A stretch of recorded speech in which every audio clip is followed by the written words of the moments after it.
Bonjour à tous, bienvenue au Musée de la Grande Guerre.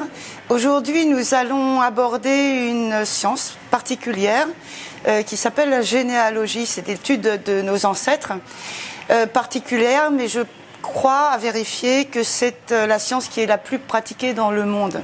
Donc on recherche ses ancêtres. Nous allons essayer de voir comment on peut remonter la généalogie d'un soldat. Alors, deux types de généalogie. La première, on va étudier la famille d'un soldat mort pour la France, c'est-à-dire qui a été tué pendant la Première Guerre mondiale. Et en second point, c'est pas le plus simple d'ailleurs, nous allons essayer de voir comment retrouver la généalogie d'un soldat qui n'a pas été tué au combat. Alors je vous précise une chose dès maintenant, c'est que on va faire comme s'il n'y avait pas de problème de recherche, comme si on trouvait tous les documents. Je vais prendre différents exemples qui ne sont pas situés dans les mêmes endroits, dans les mêmes lieux géographiques, qui ne concernent pas les mêmes soldats, même si on va s'appuyer sur deux soldats qui habitaient dans un même village, qui s'appelaient Paul Grenier et Paul Roy. Mais je vais essayer de faire quelque chose d'un petit peu, pas anonyme, mais presque, pour montrer que c'est une méthode qui est valable pour tous les soldats, pour tout un tas de cas de figure, au moins sur le territoire français. Alors nous allons commencer par étudier la méthodologie pour remonter la généalogie d'un soldat mort pour la France. Pour ceci, nous allons nous rendre en salle informatique. Bien, nous voilà donc devant un ordinateur parce que c'est grâce à l'ouverture des centres d'archives, que ce soit les archives départementales, nationales, municipales dans certains cas, c'est grâce donc à l'ouverture de ces archives sur Internet qu'on peut avoir accès très facilement aux documents qui vont nous intéresser pour notre généalogie. Alors, mais tout d'abord, il faut préciser une chose, c'est que nous allons donc travailler dans un premier temps sur la méthode qui va permettre de remonter la généalogie d'un soldat mort pour la France. C'est celle qui va être le plus facile, entre guillemets, tout d'abord parce que pour retrouver le nom d'un soldat mort pour la France, ça va être beaucoup plus facile, un nom et une date. Je m'explique. Nous allons nous déplacer dans un premier temps, c'est un travail de terrain, et dans plusieurs endroits. Je vous les présente. Tout d'abord, on peut utiliser le monument aux morts d'une commune et relever les noms qui sont dessus. Attention, il peut y avoir des erreurs et c'est fréquent, oui et non, c'est commun. Sur les monuments aux morts, sur les inscriptions, il y a des erreurs. Il peut manquer des noms. Un nom peut avoir été rajouté, il y a une confusion avec un village voisin. On peut s'être trompé aussi dans les prénoms. Sur l'exemple qu'on voit ici, on a un homme dont le prénom n'était pas le sien. On s'est trompé. Alors, il va falloir que la municipalité fasse quelque chose pour le changer. Alors, on peut trouver aussi des noms de soldats morts pour la France dans les lieux de culte. Ici, ce lieu de culte, c'est la cathédrale de Meaux. On a donc la liste des prêtres et des civils qui ont trouvé la mort sur les champs de bataille en 14-18. Et puis, on peut relever des noms aussi dans les cimetières municipaux, pas seulement dans les cimetières militaires, mais cimetières municipaux, soit dans les carrés militaires. Vous voyez ces tombes alignées les unes à côté des autres, qui vont donc regrouper tous les soldats tombés au combat. Ou alors, on peut trouver aussi des informations sur des tombes individuelles. Certains soldats, certaines familles de soldats ont préféré que leurs fils, leurs frères soient enterrés dans la tombe familiale, et on voit donc des mentions. On peut trouver des indications sur la tombe de droite, par exemple. On voit que c'est un soldat, le soldat déplanté de Meaux, qui a reçu la médaille de 14 et puis la croix de guerre. Il a été décoré, et on peut aussi tomber sur des pierres tombales qui sont très très très jolies, qui sont très charmantes. C'est le cas d'une pierre tombale avec un cœur probablement gravé à la demande de la compagne du soldat tombé. Cette photo d'ailleurs est un document, puisque la tombe, depuis que je l'ai prise en photo, a été relevée, elle a disparu. Et puis alors, dans un cimetière municipal, dans une sépulture familiale, on va trouver peut-être beaucoup plus facilement les tombes quand elles ont été classées par le souvenir français, c'est-à-dire qu'elles sont désormais protégées, et c'est le cas de la tombe de Paul Grenier. Première aide des inscriptions qui sont sur cette tombe, c'est la date de naissance du soldat. Alors Paul Grenier, il est mort en 1917, mais surtout il est né en 1896. Alors on a cette première information, maintenant on se met devant l'ordinateur et on va aller sur le site Mémoire des hommes.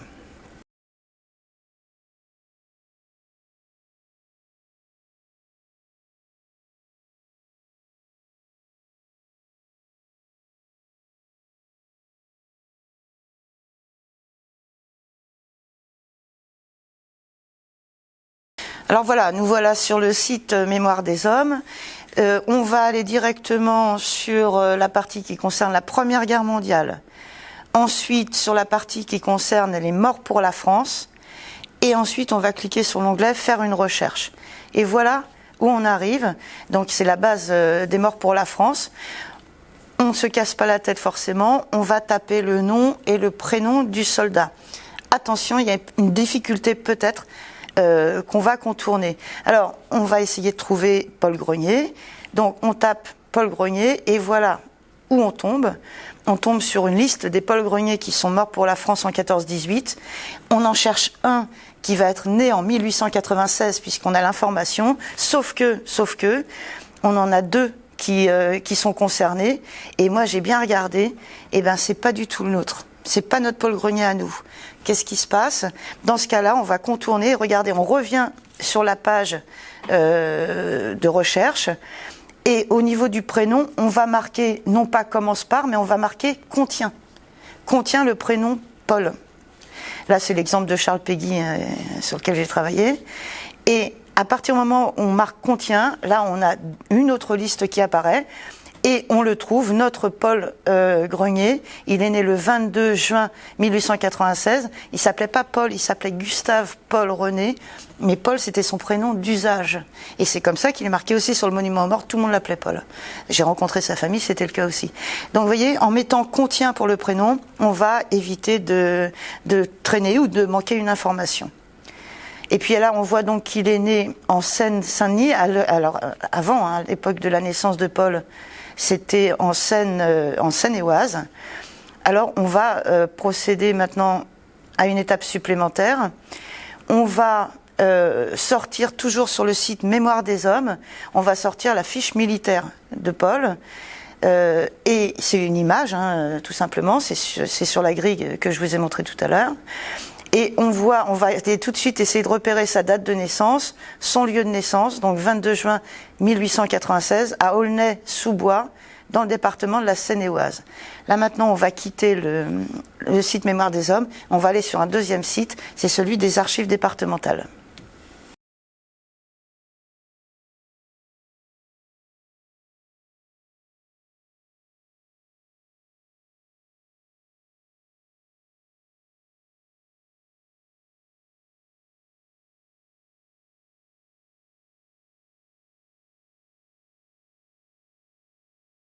Alors une fois qu'on est sur le site des archives départementales, on va trouver l'acte de naissance de la personne concernée.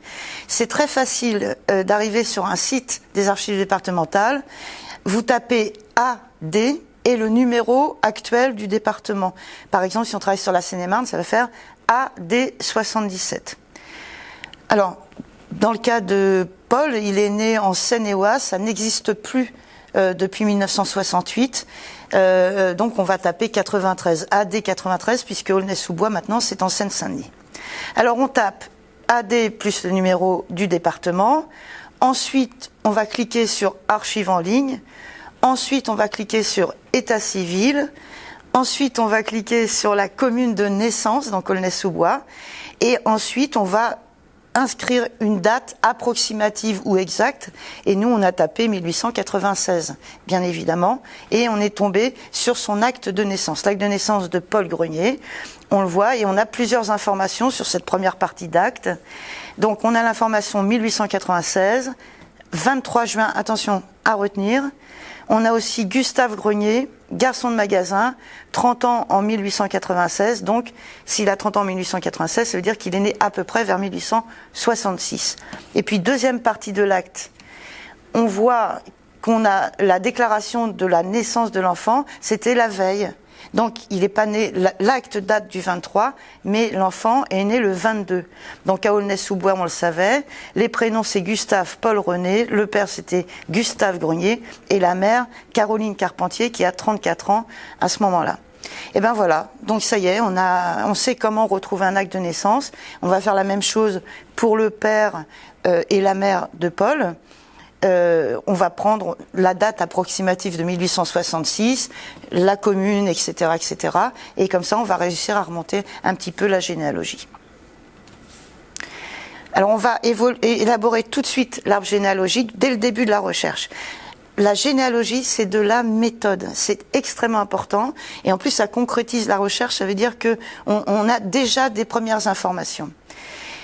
C'est un conseil, ne remontez pour le moment en tout cas, quand on débute, que sur 4 générations. Regardez, ça vous donne un arbre généalogique équilibré. On a le soldat, la personne concernée, ses parents, ses grands-parents, ses arrière-grands-parents. Voilà, c'est clair. Et on utilise des codes en matière de généalogie, mais ça n'est pas... ça pourrait être développé un peu plus tard. Attention, attention, au début de mes recherches, j'ai utilisé un atelier généalogie avec des élèves à moi, à l'époque où j'étais professeur, et je les ai laissés faire des recherches un petit peu dans tous les sens parce que ça les amusait, et je pense que la généalogie, c'est une science qui peut permettre de se divertir, hein, de s'amuser. Je les ai laissés faire, mes élèves, et ils ont fait cet arbre généalogique qui est très déséquilibré et finalement qui n'est pas si efficace que ça, parce qu'on n'a aucune branche qui soit remontée correctement. Les familles vont un petit peu dans tous les sens, donc non, je ne vous le conseille pas. Je vous conseille vraiment, pour le début en tout cas, de rester sur un arbre généalogique simplifié à 4 générations. J'utilise mon expérience pour vous donner 2 ou 3 astuces et puis pour vous dire aussi de vous méfier de certaines difficultés qui pourront apparaître au cours de vos recherches. L'une des principales difficultés, c'est la paléographie. Paléo ancienne, graphie, écriture. La paléographie, c'est la lecture de textes anciens, de textes manuscrits anciens. Et quelquefois, effectivement, c'est difficile, surtout en ce qui concerne le XVIIIe siècle, le XVIIe siècle particulièrement d'ailleurs. J'ai pris cet exemple. On voit marqué le 5e jour de septembre, Audi en 1724. Bien sûr. Audi en 1724 a été baptisé par nous, curés, sous-signés, etc., etc.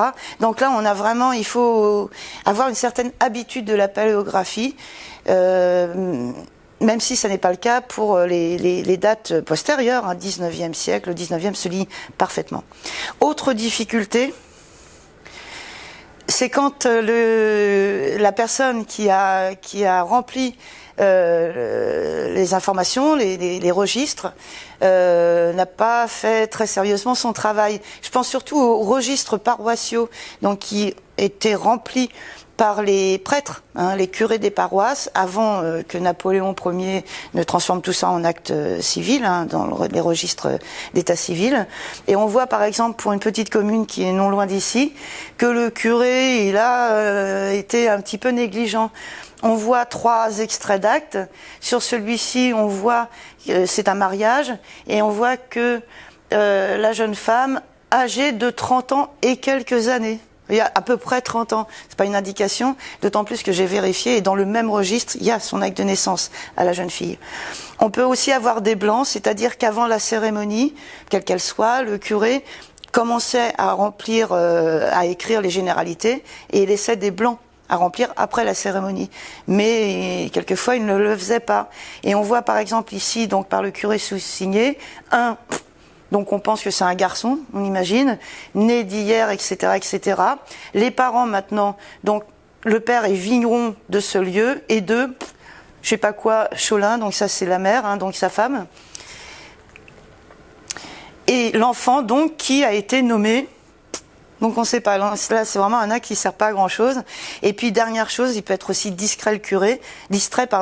Et on voit que on va ici avoir une cérémonie qui concerne Guillaume Grenouille. Non, c'est Guillaume Grenouille, mais le curé s'est un petit peu laissé emballer. Les lacunes en histoire aussi peuvent aussi nous interdire de trouver des informations ou en tout cas de mal les interpréter, c'est possible. Ici, je vous représente cet arbre généalogique déséquilibré que je vous ai déjà présenté tout à l'heure. Tout en haut, on est sur la première partie du XVIIIe siècle et on a un couple qui s'appelle François et Marie-Jeanne et j'ai retrouvé tous leurs enfants, ils ont eu 12 enfants ensemble, seuls 4 ont survécu. Ils ont été également parents nourriciers, ils avaient des enfants en nourrice et j'ai retrouvé le nom d'au moins 3 enfants qui sont morts pendant qu'ils étaient en nourrice chez ce couple-là. Alors, mes élèves qui ont donc fait cet arbre généalogique ont cru que c'était le premier couple de tueurs en série de l'histoire. Nous, on a des connaissances en histoire et on sait qu'hélas, au XVIIIe siècle, l'espérance de vie, elle était très faible et qu'un enfant sur 2, en moyenne, arrivait jusqu'à l'âge d'1 an.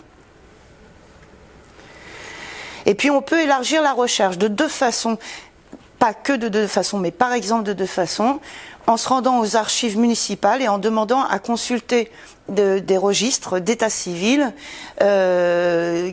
qui sont dans une période un peu plus récente. Attention, il faut demander au maire l'autorisation de consulter les archives municipales.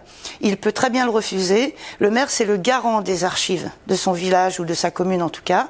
Et il peut très bien le refuser de vous laisser consulter les archives de peur que vous ne les abîmiez ou pire. Par exemple, j'ai consulté les registres paroissiaux d'état civil qui concernent un des soldats qui est mort en 1914. Et j'ai trouvé 3 actes qui le concernaient.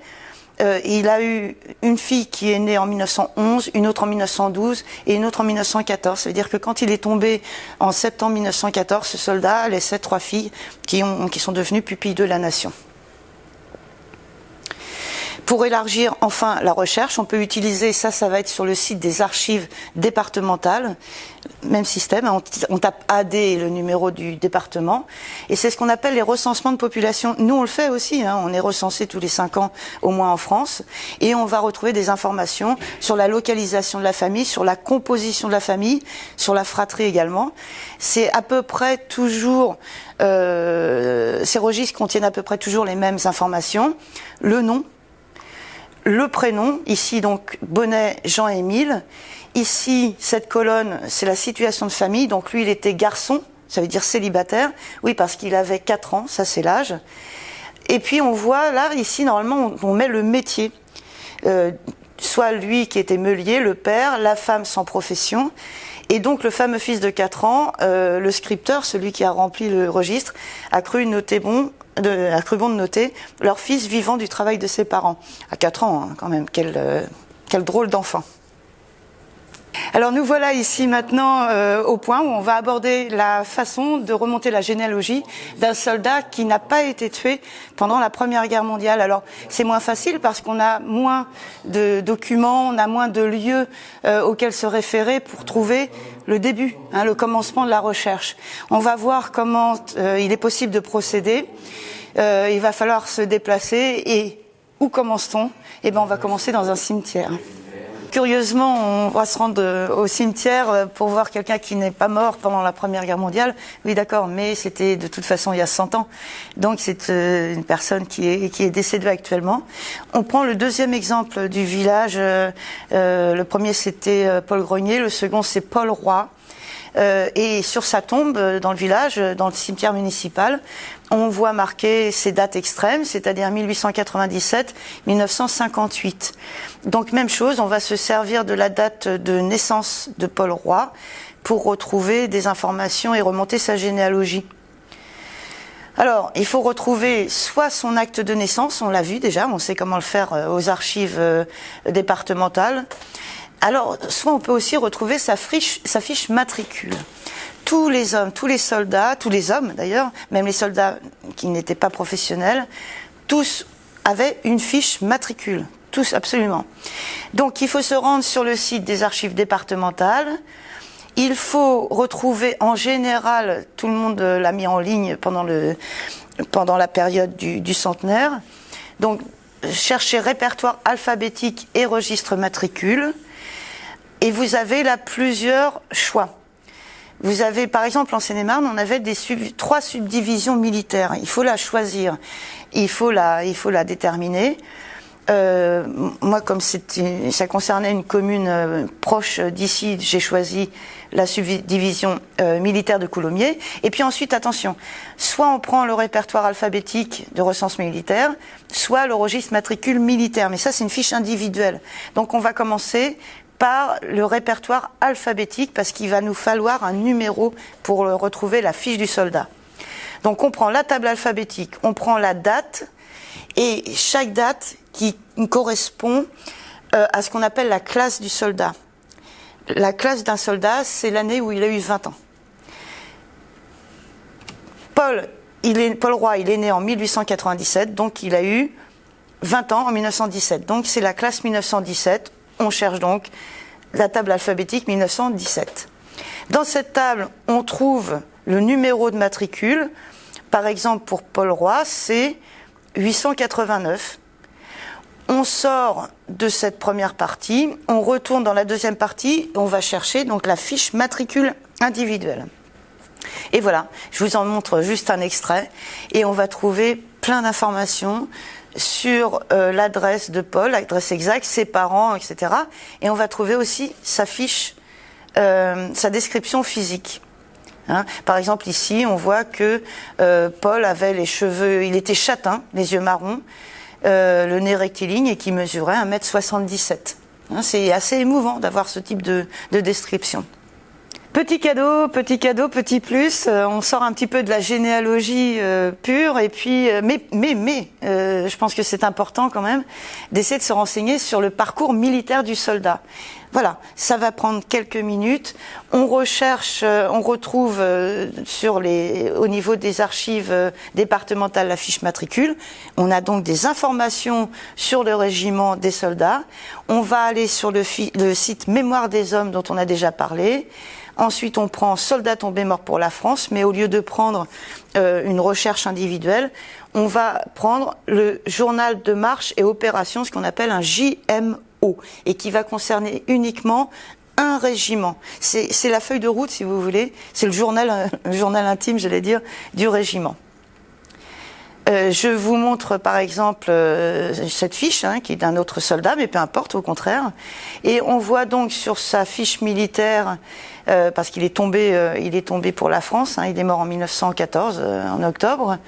On voit donc il appartenait au 276e régiment d'infanterie, bien connu ici, puisque c'était le régiment qui recrutait les gars du coin. C'était le recrutement de Coulommiers, on le voit marqué d'ailleurs. On sait de quoi est mort le soldat. Donc on va se servir des informations concernées par le 276e régiment d'infanterie pour remonter son idée. Alors, la fiche matricule des archives départementales nous donne aussi toutes ces informations-là.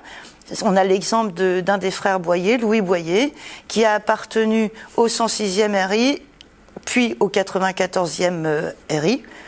Et on va aller donc sur le site Mémoire des hommes trouver le journal, le JMO, le journal des marches et opérations. Et là, on a pas mal d'informations. On sait où est allé tel et tel régiment, ce qu'ils ont fait, ils ont été attaqués ou pas, etc. Et alors, si on a un soldat qui est un officier, on peut avoir encore plus d'informations. Un exemple d'un soldat qui s'appelait Georges Rodian, et c'est indiqué par une flèche, il était lieutenant. Et il est tombé donc au combat, et on sait exactement comment, puisque sur ce même JMO, un petit peu plus loin, on voit marqué, c'est encadré en orange, dans les premières lignes, peu de réactions ennemies, mais en arrivant devant la tranchée du Zeppelin, la compagnie de droite est arrêtée brutalement par des pertes sévères. Son commandant de compagnie, entre parenthèses le lieutenant Rodian, est tué. Donc on sait comment il est mort, exactement la situation. Mais encore une fois, c'est un officier, ça peut arriver pour les soldats de deuxième classe, mais c'est beaucoup plus rare. On peut rechercher aussi les sépultures de soldats sur le terrain. Pour ma part, je suis allée dans l'est de la France et j'ai trouvé des informations autour de la butte de Vauquois. Et j'ai même retrouvé une stèle d'un soldat dont je cherchais la sépulture en pleine forêt de Douaumont. C'était perdu.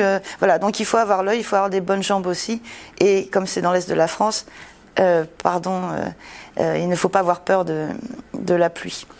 On peut retrouver bien évidemment un soldat dans le cimetière militaire. J'ai cherché longtemps, c'était un petit peu plus compliqué, un soldat que j'ai retrouvé dans le cimetière militaire de la Harazé, toujours dans l'est de la France. Dernière chose, on va terminer là-dessus cette méthodologie. L'idéal, évidemment, c'est d'avoir des liens avec la famille de la personne dont on parle. Pour les 2 pôles qui nous ont servi plus ou moins de fil conducteur pour cette méthode, Paul Roy, donc c'était mon grand-oncle, le frère aîné de ma grand-mère, et Paul Grenier, c'était son voisin, c'était notre voisin à l'époque. Et donc grâce à ces deux choses, eh bien, on a des photos des deux soldats. Paul, parce que je l'ai retrouvé dans le grenier de ma grand-mère, cette photo, et Paul Grenier, parce que une des descendantes de Paul Grenier m'en a fait cadeau. Voilà, nous vous avons présenté différents points de méthodologie pour remonter une généalogie. Alors c'est valable pour les soldats, mais c'est valable bien évidemment pour toutes les recherches en matière de généalogie, surtout dans l'utilisation des registres d'état civil, des registres paroissiaux, des recensements, etc. Alors quoi faire avec tous ces documents, toutes ces informations, une fois qu'on les a réunies? Eh bien, on peut les utiliser de différentes manières. Moi, j'ai commencé à écrire un livre, disons une somme, de façon à réunir toutes les informations qui concernent Paul Roy, qui était le frère aîné de ma grand-mère. Donc, c'était mon grand-oncle que je n'ai pas connu. Et voilà, donc j'ai apporté le classeur dans lequel j'ai commencé à réunir tous les documents que j'ai réussi à mettre en forme un petit peu, sous forme de livre, mais ça n'est pas évidemment une obligation. Alors ici, par exemple, on a la naissance de Paul. J'y ai mis une reproduction de son acte de naissance, une reproduction aussi des recensements qui nous montre dans quelle ville il est né. Son enfance avec sa famille, et puis on a aussi, grâce aux cartes postales qui le représentent soldat, on a un début d'histoire militaire, donc à partir de l'engagement de Paul en 1916 jusqu'à au moment où il est libéré en 1919. On a par exemple un extrait du journal de marche et opération, du JMO, dont on a parlé tout à l'heure, et qui parle de l'investissement du régiment de Paul dans la bataille de la Somme, donc en 1916, avec des bombardements, etc. Enfin, ce qui s'est passé pendant qu'il était dans la Somme. Cette page représente, grâce au JMO toujours, le déplacement de son régiment, etc., etc. Et puis vous voyez que j'y ai mis, sans avoir travaillé encore pour l'instant, les cartes postales reçues par Paul ou envoyées par Paul. Et j'ai surtout mis toutes les lettres que j'ai retrouvées dans le grenier de ma grand-mère, ce qu'on appelle des lettres de poilu. Et toutes ces lettres donc sont archivées. Je les transcris quand j'ai un petit peu de temps, de façon à ce que cette histoire de Paul soit le plus complet possible. Et j'ai fait, est-ce que vous avez déjà vu ça, une petite visite qui s'appelle l'histoire de Paul, dont vous voyez la couverture ici. Ça forme une sorte de livre. Et cette histoire de Paul, elle est encore disponible très probablement sur YouTube. Vous pourrez voir comment j'essaye, en m'appuyant sur la collection du musée, de faire coïncider et l'histoire de Paul et la collection et les objets du musée. C'est un exercice qui est très enrichissant, puisque ça nous permet de recoller la grande histoire et la petite histoire. Voilà, je vous laisse maintenant sur cette perspective que vous pouvez également prendre à votre compte. Et puis vous encourage à à utiliser la généalogie pour enrichir votre histoire familiale. Très bon courage et à bientôt.